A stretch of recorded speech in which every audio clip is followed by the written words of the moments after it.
Hello guys, my name is Manny and today is my second day experimenting on this BBC microbit project. This is a combination of tutorials and extensions. As you can see, this light meter. It changes octaves once the light intensity increases and decreases. Yung original tutorial kasi, ang meron lang talaga itong display. Yung light meter niya, no? Yun lang bar graph display lang ang nasa tutorial. Then I decided para makita natin yung actual value ng lux or LUX, yung unit ng light.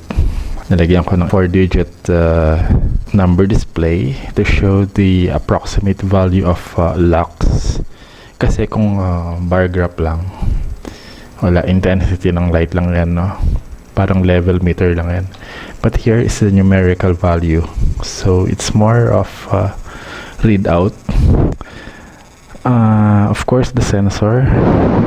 This is the light sensor. Ito yung light meter niya. It's an infrared sensor. And also I added the speaker. Ito yung wala talaga sa project, no? Kung paano mo lagyan ng sound output yung light sensor. So ito po yung project, no? The microbit project consists of two modules. First one,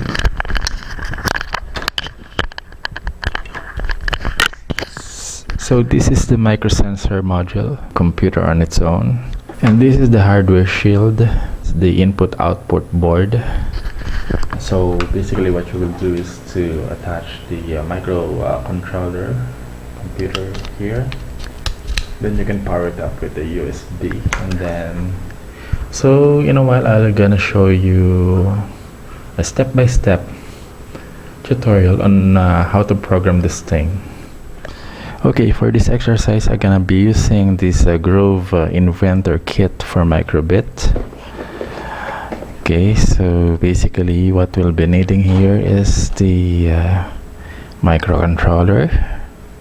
This is a computer, and then this is the shield. This is the hardware shield. This is where the input and output variable goes into. Okay, so let's start. Dito sa booklet na to, this is the Grove Inventor kit for microbit project guide. Yung una natin gagawin ay itong sunshine microbit. This is a light sensor, light meter project. You see, it's very simple. Okay, so first things first, we got to attach the microcontroller to the shield.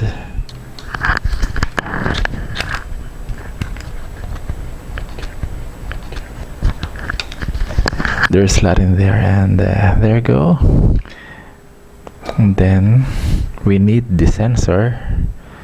Ito yung magde-detect ng liwanag. So we're gonna put it here at we're gonna assign this at the P0 terminal. I'll attach it there. Okay.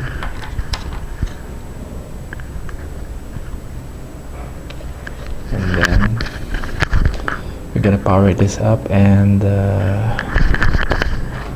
attach to the computer, connect it to the computer, and gonna program this thing. So it's detected. We're gonna open this one. Dito natin transfer kasi yung file na, yung source code. We go now to the site makecodemicrobit.org. This is already the editor. We have to create a project and title Sunshine. Then we gotta remove on start. Yung forever lang ang matitira. And we go to LED, flat bar graph, and insert it to forever block. We go to pins. We assign the pin of the light sensor. Get the analog read pin.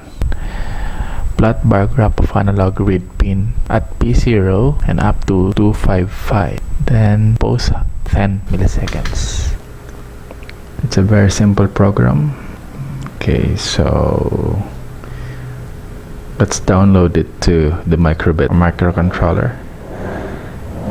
Download.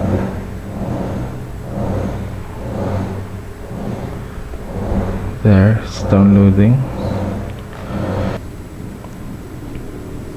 Okay.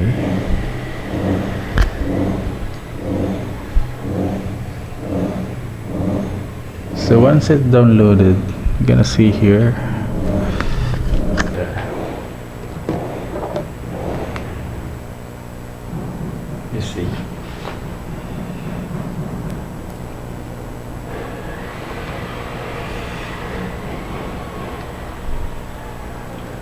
So that's our first project.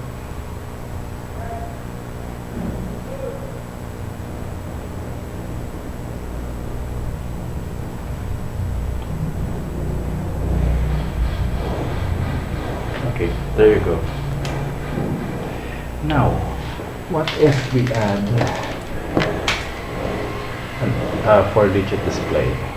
This will enable us to determine the actual readout number value of the locks. Okay, so we can assign this to the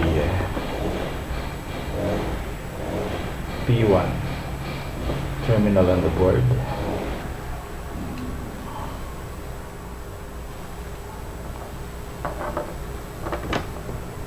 Okay, we need to program this first. Let's go back to the computer. Before we could add the 4-digit display, we go to extensions and then scroll down. We look for a grow package and then add it. Okay, so now we create a new variable name. Name it display. And then add that block, set display. Then add a basic block on start. And then insert that set display block. Next, we add another block, set digit 2 for display at the P0 and 0. So it replace display because we already have the grow package. And then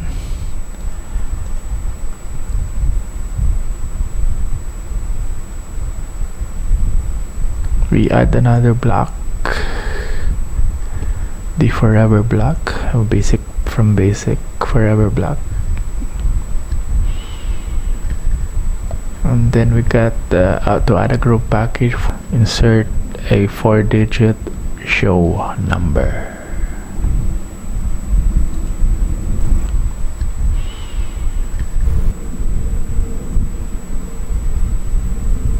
And then replace the value from P0 to P1 because we are assigning 4-digit display to P1 as we have inserted as a P1 slot.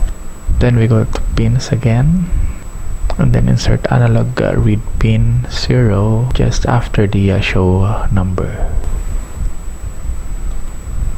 Next we go to basic block, add pose.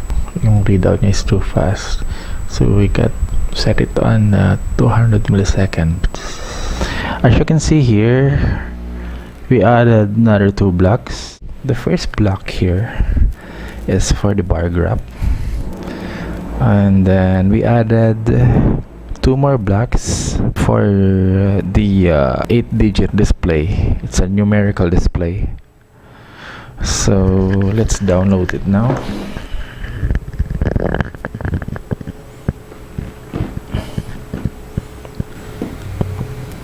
Download uli natin sa microbit.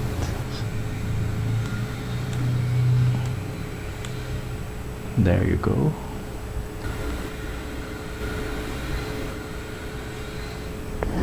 So as you can see, meron na numerical display. So kahit madilim, no, kahit na wala na siyang makitang gaanong ilaw, kahit sobrang dilim, nag-8 and 7 pa rin. As we light up the sensor, see, you know,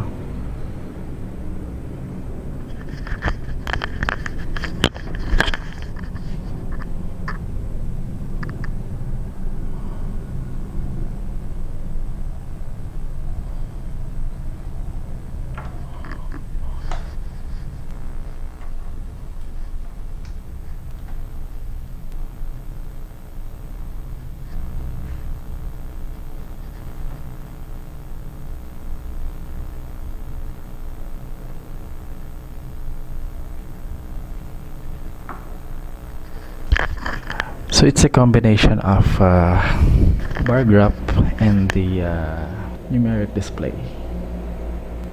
Okay.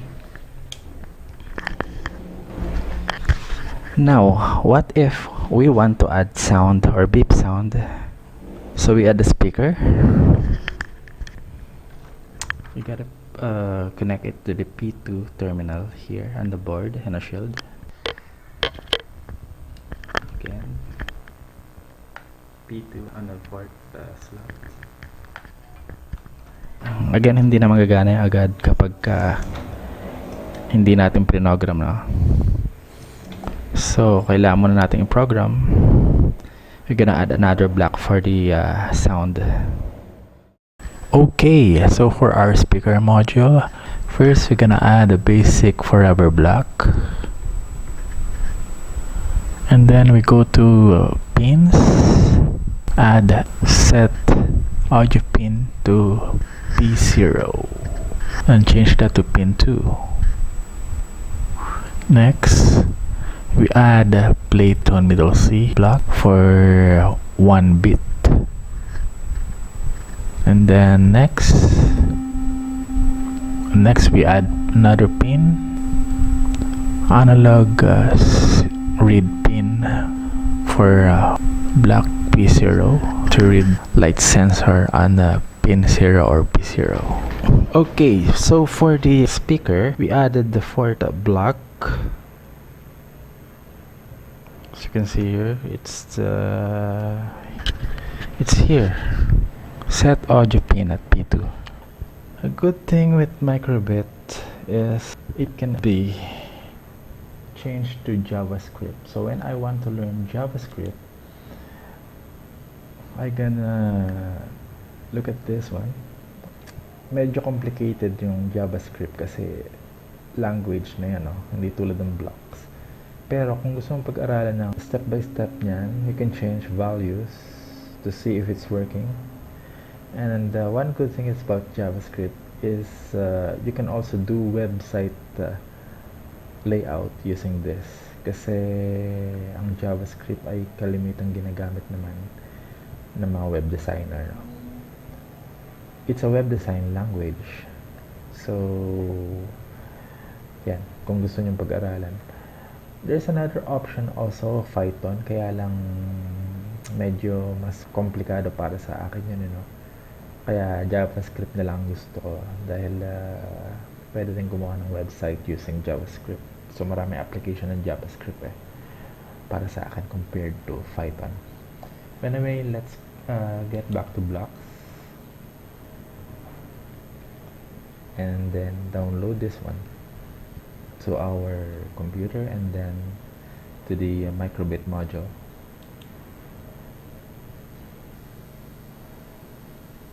It's downloaded. It's done. Nandito na siya. So, show folder. So, eto na. Isalin natin doon sa ating microbit. Oh, sorry.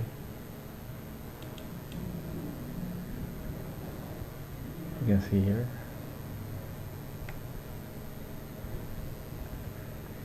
So, let's wait here. As you can see, meron na siyang sound.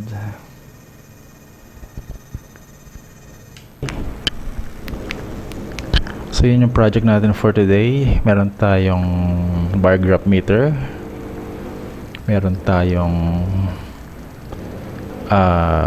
numeric display. At meron tayong audio confirmation. This is indicator. Okay, that changes octave kapag nailawan yung ating sensor. This is the light sensor. So that's a complete setup for today.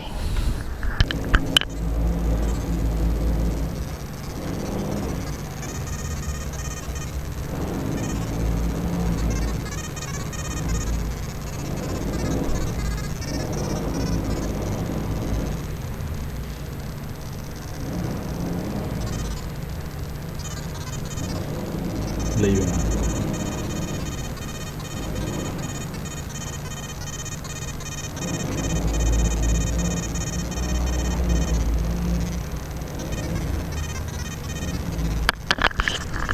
So it's a combination of several projects. Pinagsama-sama ko lang. As you can see here, it's a light meter complete with the sensor, a bar graph display, a numeric indicator, and a sound indicator. It shows the level of light, no?